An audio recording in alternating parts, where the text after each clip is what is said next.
नमस्कार, एनडीटीवी राजस्थान में आप सभी का स्वागत। मैं आपके साथ अर्चना कौशल। आप देख रहे हैं धोरों की धार और शुरुआत करेंगे जयपुर से बड़ी खबर के साथ। विधानसभा में राहुल गांधी का नाम सामने आया तो हंगामा बरपा। कृपलानी और जूली आमने सामने हो गए। 2 बार स्थगित हुई सदन की कार्यवाही। टीकाराम जूली ने बयान दिया, एक्सपेंड करने की मांग की।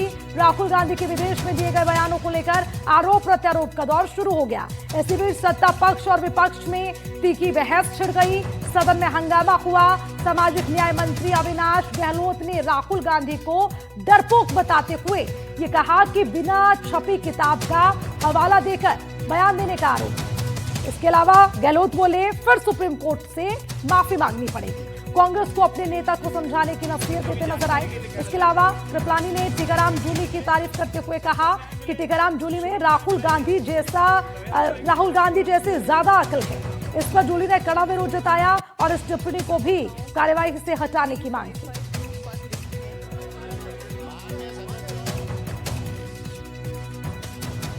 जयपुर से बड़ी खबर, राजस्थान विधानसभा में हुआ जमकर हंगामा। लोकसभा में नेता प्रतिपक्ष राहुल गांधी को बोलने से रोके जाने के मुद्दे पर आज राजस्थान विधानसभा में जोरदार हंगामा हुआ। सत्ता पक्ष के विधायकों ने राहुल गांधी की देशभक्ति पर सवाल खड़े कर दिए। विपक्ष के विरोध के चलते सदन की कार्यवाही 2 बार स्थगित करनी पड़ी। सदन से बाहर नेता प्रतिपक्ष टीकाराम जूली ने कहा, एक तरफ लोकसभा में राहुल गांधी को देश की सुरक्षा से जुड़े गंभीर मुद्दों पर बोलने नहीं दिया जा रहा, तो वहीं दूसरी तरफ राजस्थान विधानसभा में उनके वक्तव्य को लेकर सत्ता पक्ष लगातार टिप्पणियां कर रहा है। उन्होंने कहा कि ये लोकतांत्रिक मर्यादाओं के खिलाफ है और विपक्ष की आवाज दबाने की कोशिश की जा रही है। लोकसभा में तो इनको ऐतराज है, राहुल जी बोलते हैं तो, और यहाँ ये लोग उन बातों की चर्चा कर रहे हैं। तो मैं पूछना चाहता हूँ, ये दोहरा रवैया क्यों है?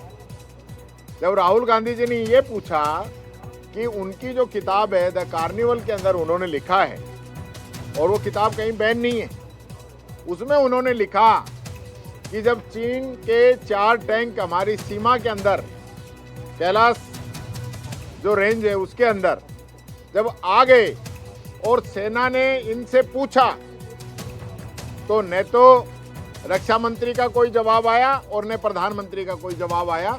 उस चीज को ये सुनना नहीं चाह रहे। देश के प्रधानमंत्री व रक्षा मंत्री की कायरता अगर देश एक जनरल अपनी किताब के माध्यम से स्वाजनी करने चाह रहे हैं, भारत के लिए एक एक जमीन का इंच हर भारतीय के लिए गर्व की बात है। उस जमीन पर अगर कोई टैंक के माध्यम से अगर चीन आ रहा हो और प्रधानमंत्री डरकर, जनरल को कोई जवाब नहीं दे रहा, रक्षा मंत्री डरकर भारत की सेना को जवाब नहीं दे रहा है, भारत के सैनिकों की शहादत का अगर वो इंतजार कर रहा है, तो इससे दुर्भाग्यपूर्ण इस देश का और कुछ भी नहीं हो सकता। और अब इसी खबर पर ज्यादा जानकारी के साथ हमारे संवाददाता शशि मोहन हमारे साथ जुड़ गए हैं। सीधा उनका रुख करेंगे। शशि मोहन, लोकसभा की बात हो या राजस्थान विधानसभा सत्र की, हंगामा खूब बरपा। विपक्ष लगातार कोशिश करता रहा कि किस तरह से जो हंगामा है वो होता रहे, सवाल जवाब पूरे ना हो सके। लेकिन यहाँ राहुल गांधी को लेकर जो चर्चा होती रही, इसके क्या मायने हैं? टीकाराम जूली भी इसको लेकर बयान दे रहे थे।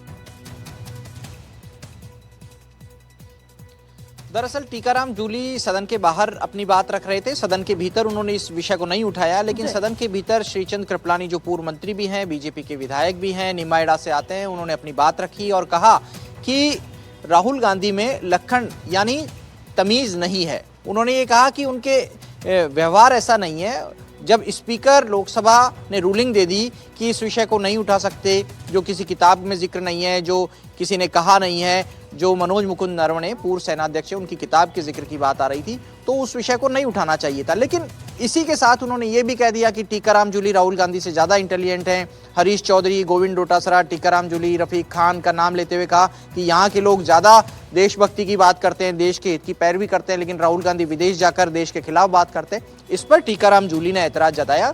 विपक्ष के कांग्रेस से आने वाले विधायकों में से अधिकांश ने ऐतराज जताया और कहा कि इस टिप्पणी को सदन की कार्रवाई से हटाया जाना चाहिए। दोनों पक्षों के बीच बहस हो गई। इसी बीच अविनाश गहलोत जो सामाजिक न्याय मंत्री हैं, उन्होंने राहुल गांधी को डरपोक बता दिया और कहा कि पहले भी वो अपने बयान के लिए माफी मांग चुके हैं कोर्ट के सामने, सुप्रीम कोर्ट में। ऐसा ना हो कि इस बयान के लिए भी उनको माफी मांगनी पड़ जाए।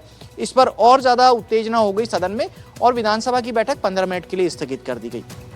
2 बार बैठक स्थगित करनी पड़ी। जब दोबारा बैठक शुरू हुई तब भी आखिर राहुल गांधी को लेकर अगर सवाल उठते हैं, क्योंकि वो नेता प्रतिपक्ष हैं, तो उसको लेकर आखिर कांग्रेस को ये बात इतनी क्यों खलती है, क्यों चुभती है? क्योंकि सवाल लाजमी विपक्ष भी उठाता है और सत्ता पक्ष को भी उसका अधिकार है। तो आखिर इसको इतना बड़ा मुद्दा बनाना, बल्कि इसको रिकॉर्ड से ही हटा दिया जाए, इसकी भी मांग की जाने लगी।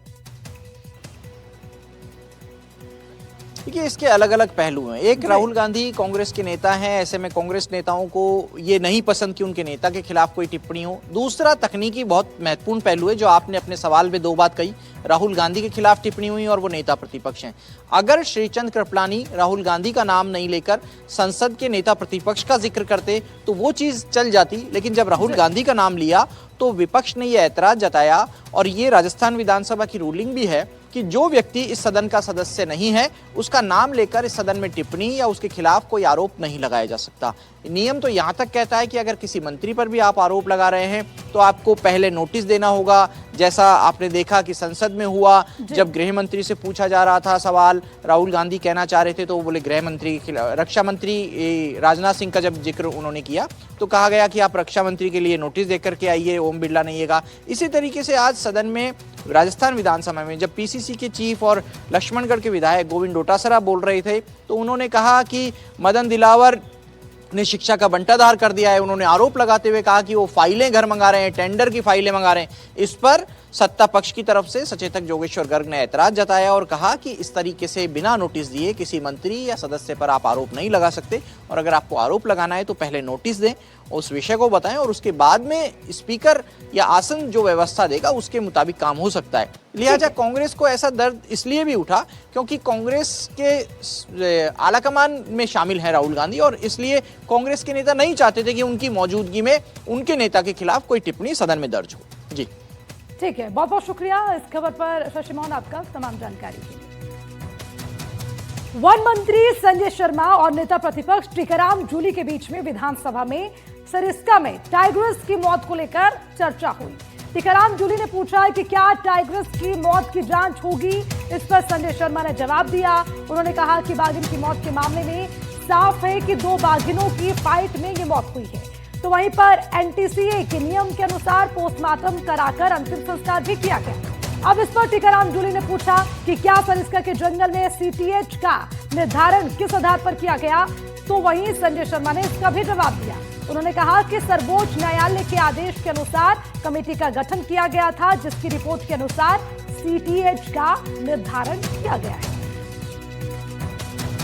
तो एक तो ये निवेदन करूंगा, क्योंकि सीटीएच का मामला है, कल एक टाइगर की डेथ हुई है सरिस्का के अंदर, तो क्या सरकार उसकी बड़े लेवल पे उसकी जांच कराना चाहती है या नहीं, एक तो ये। दूसरा मेरा ये है कि ये जो सीटीएच का जो मामला करौली का है, तो सीटीएच को चेंज करने की क्या प्रक्रिया है वो आप सदन की टेबल पे रखें, ये मेरा निवेदन है। और जैसा अलवर में चेंज किया है वैसा करौली में भी सीटीएच चेंज करना चाहते हैं क्या, करौली धौलपुर।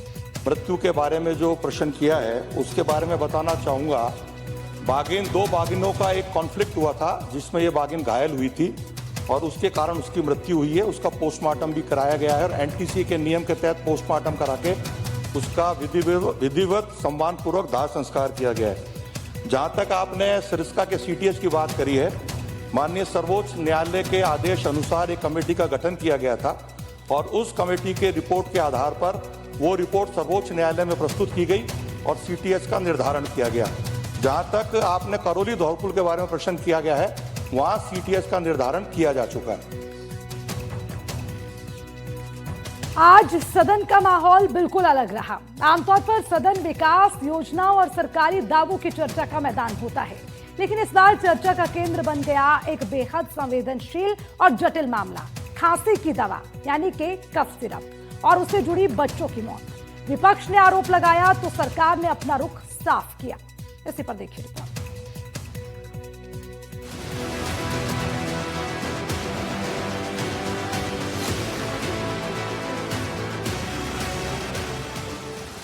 दवा के अंदर जो कफ सिरप आई उससे जो मौत हुई बच्चों की, तो उनके आपने किस पे क्या क्या कार्रवाई की? राजस्थान विधानसभा का बजट सत्र, जहां चर्चा होनी थी विकास और योजनाओं पर, लेकिन सदन में गूंज उठा एक बेहद संवेदनशील मुद्दा कफ सिरप और बच्चों की मौत मामले का। प्रश्नकाल के दौरान बूंदी से कांग्रेस के विधायक हरिमोहन शर्मा ने मुख्यमंत्री निःशुल्क दवा योजना के खर्च पर सवाल उठाया। विपक्ष ने आरोप लगाया कि सरकारी योजना के तहत दी गई दवाओं से बच्चों की जान गई, लेकिन बहस यहीं तक सीमित नहीं रही। मामला यहीं पर नहीं रुका। उन्होंने सदन में पूछा, जब मरीजों की संख्या लगातार बढ़ रही है तो फिर योजना का खर्च कम क्यों दिखाया जा रहा है? और इसके साथ ही उन्होंने कफ सिरप की गुणवत्ता जांच एजेंसी और दोषियों पर कार्रवाई को लेकर भी सरकार को घेरा। फ्री मेडिसिन आई, जो फ्री दवाइयाँ खरीदी और उस दवाई में एडल्ट्रेशन आया, तो इससे रिलेवेंसी तो है। आपने जो दवाइयाँ खरीदी,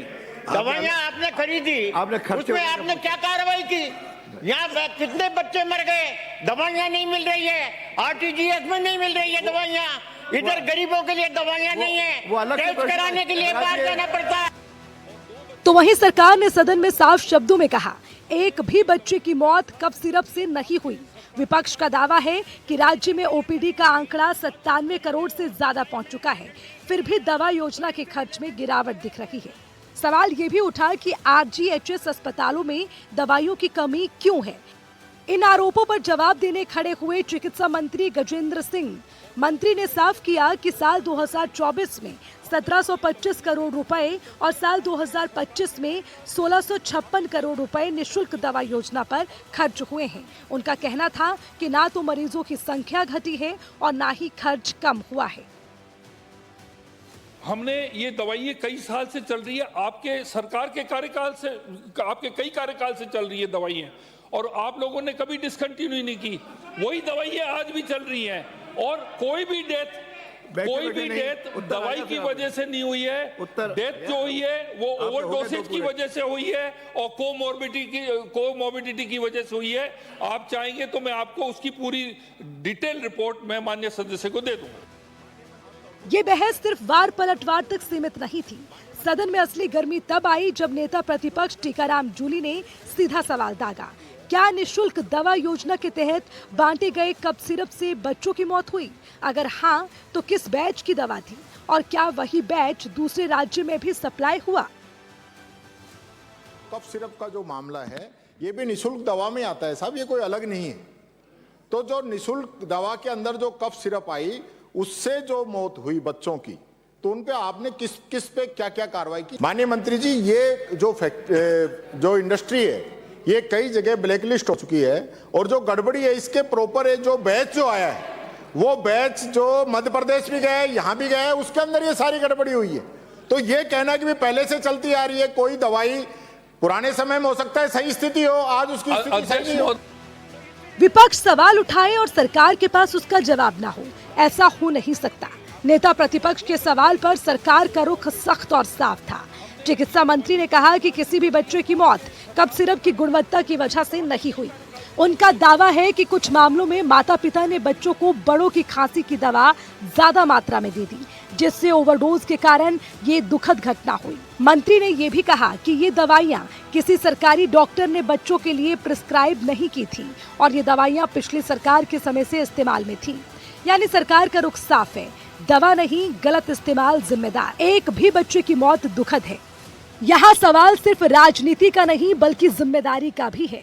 अगर दवा सुरक्षित थी तो वो बच्चों तक गलत तरीके से कैसे पहुंची? अगर दवा ओवरडोज हुआ तो जागरूकता की कमी किसकी है?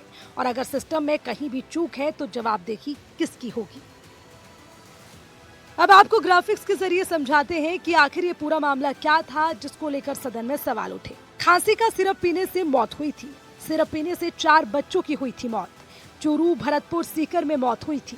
डेक्स्ट्रोमेथोफान हाइड्रोब्रोमाइड सिरप थी। दवाई पहले से चली आ रही थी। मध्य प्रदेश में सिरप भेजी गई थी।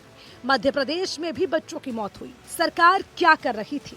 डॉक्टरों की सलाह से नहीं ली गई थी दवा, बिना पर्ची के दवा खरीदी गई थी। सरकारी डॉक्टरों का रोल नहीं है। विपक्ष इसे सरकारी लापरवाही बता रहा है तो सरकार इसे गलत इस्तेमाल और अफवाहों का नतीजा बता रही है। लेकिन सच्चाई जो भी हो, मासूम बच्चों की मौत ने इस मुद्दे को सिर्फ मेडिकल नहीं बल्कि राजनीतिक भी बना दिया है। सवाल अभी भी खड़े हैं, जांच रिपोर्ट क्या कहती है? क्या दवाओं की सप्लाई और इस्तेमाल पर नई गाइडलाइन आएगी? और सबसे बड़ा सवाल, क्या भविष्य में ऐसी घटनाओं को रोकने के लिए सिस्टम बदलेगा? फिलहाल विधानसभा में इस मुद्दे ने सियासत को गर्म कर दिया है। Bureau report, NDTV, Rajasthan. बड़ी खबर जयपुर से। बजट पेश करने से पहले भजनलाल सरकार की कैबिनेट बैठक होगी। भजनलाल कैबिनेट बैठक 6 फरवरी को, सीएमओ में 6 फरवरी को शाम 5 बजे प्रस्तावित है बैठक। ये बड़ी जानकारी आपको दे दें, उससे पहले बजट पेश हो, लेकिन उससे पहले एक बड़ी कैबिनेट बैठक होने जा रही है। हालांकि उसका जो तारीख और समय है वो भी निर्धारित है। सीएमओ में 6 फरवरी को शाम 5 बजे ये बैठक होगी। कैबिनेट बैठक के बाद मंत्रिपरिषद की एक बैठक होगी। मुख्यमंत्री भजनलाल शर्मा की अध्यक्षता में ये बैठक की जाएगी।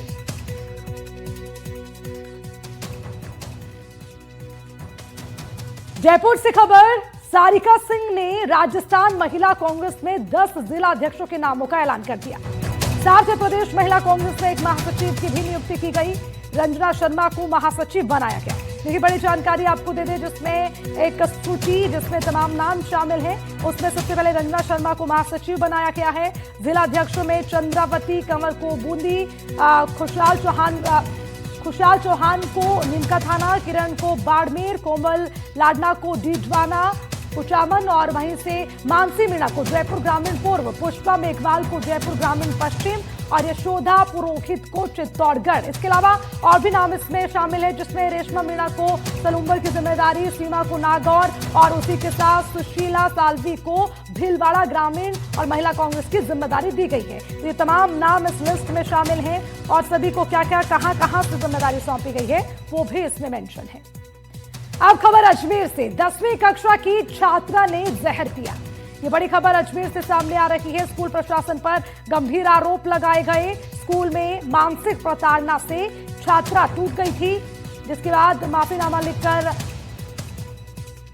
ये जानकारी मिल रही है कि उसने विषाक्त पदार्थ पिया है। और अजमेर में निजी स्कूल में पढ़ने वाली 10वीं कक्षा की छात्रा, जिसने स्कूल प्रशासन पर मानसिक प्रताड़ना के गंभीर आरोप लगाते हुए एक भावुक माफीनामा लिखकर इसका सेवन किया। छात्रा की तबीयत बिगड़ने पर परिजन उसे तुरंत जवाहरलाल नेहरू अस्पताल लेकर पहुंचे, जहां पर उसका उपचार जारी है। छात्रा द्वारा लिखे गए माफीनामे में उसने मां और भाई से माफी मांगते हुए स्कूल के माहौल को अपने लिए असहनीय बताया। छात्रा ने लिखा कि उसे स्कूल जाना अच्छा नहीं लगता था, क्योंकि वहां उसके साथ सही व्यवहार नहीं किया जाता था और बार बार उसे ही दोषी ठहराया जाता था, जिससे मानसिक रूप से प्रताड़ित होकर छात्रा ने ये कदम उठाया।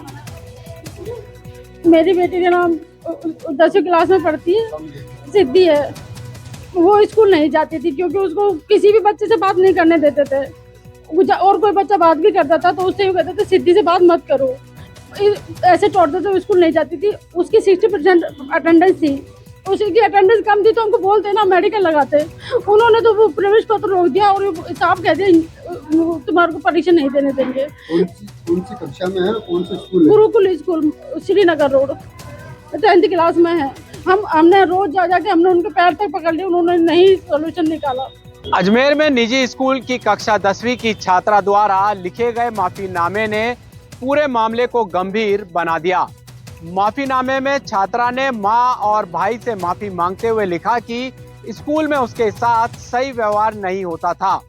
टीचर्स उसे बार बार टोकते और डांटते थे, जिससे उसे स्कूल जाना अच्छा नहीं लगता था। छात्रा ने यह भी लिखा कि उसे अन्य छात्राओं से बात करने से रोका गया। इन्हीं बातों से आहत होकर छात्रा ने विषाक्त पदार्थ फिनाइल का सेवन कर लिया, जिससे उसकी तबीयत बिगड़ गई। परिजन उसे तुरंत जवाहरलाल नेहरू अस्पताल लेकर पहुंचे, जहां उसका उपचार जारी है। परिजन मामले की निष्पक्ष जांच की मांग कर रहे हैं।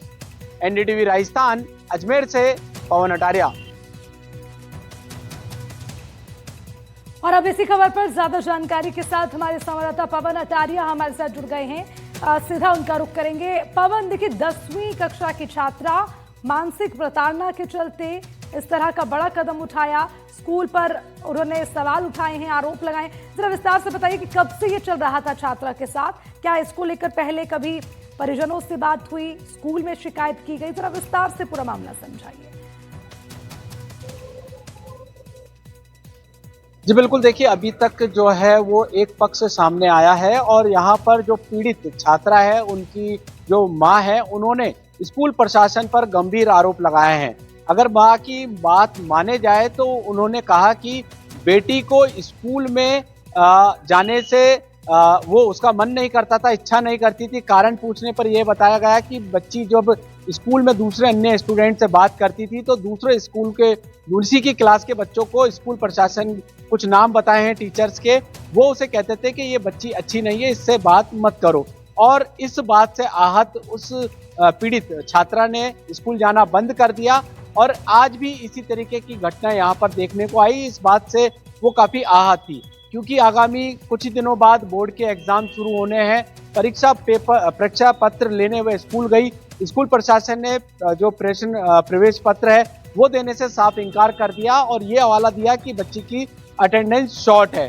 हालांकि बच्ची की परिजन का कहना है कि वह मेडिकल लगा देते या कोई दूसरा रास्ता निकाल लेते, मगर स्कूल प्रशासन ने उसको प्रवेश पत्र नहीं दिया। इस बात से बच्ची नाराज हो गई, गुस्सा हो गई। उसने अपने भविष्य को अंधकार में देखा और फिनाइल का सेवन करके एक माफीनामा भी लिखा जिसमें अपनी माँ और भाई को कहा कि मुझे माफ करना, मेरे साथ स्कूल में इस तरीके की सौतेला व्यवहार किया जा रहा है, इस बात से मैं परेशान हूँ, इसलिए ये कदम उठा रही हूँ।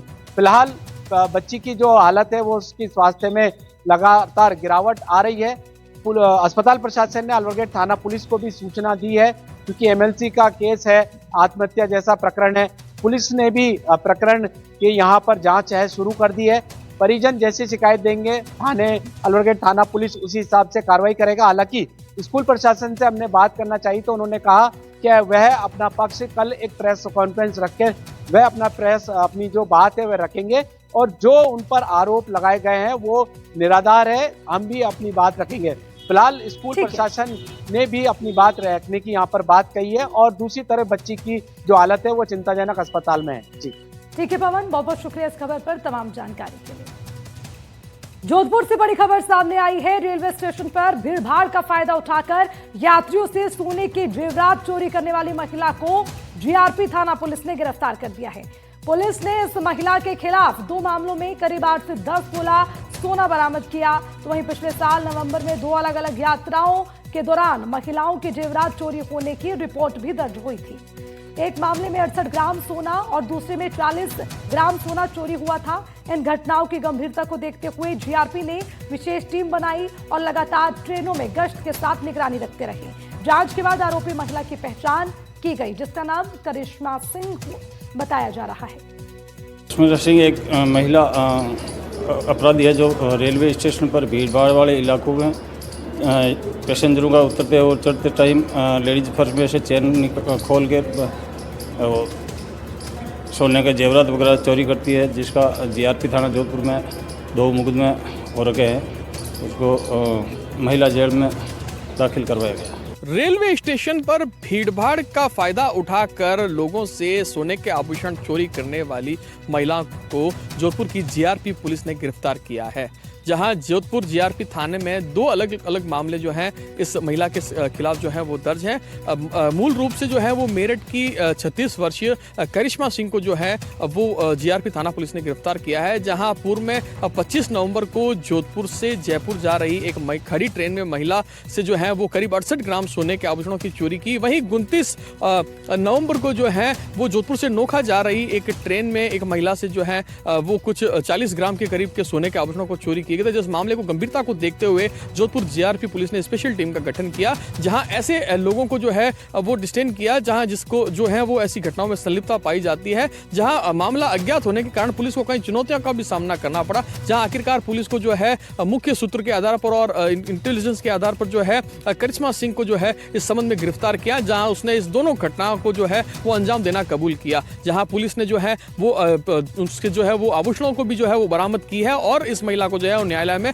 पेश किया जाए। न्यायालय ने इसे जुडिशियल कस्टडी में भेजा है। कह सकते हैं लगातार जिस प्रकार से रेलवे स्टेशनों पर इस प्रकार के मामले लगातार जो बढ़ रहे थे, वहीं एक ये जीआरपी पुलिस को जो है इस संबंध में एक बड़ी सफलता हाथ लगी है। जोधपुर से एनडीटीवी के लिए मुकुल परिहार।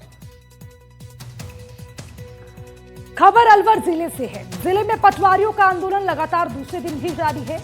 मिनी सचिवालय के बाहर पटवार संघ के बैनर तले सभी 207 पटवारी निलंबित।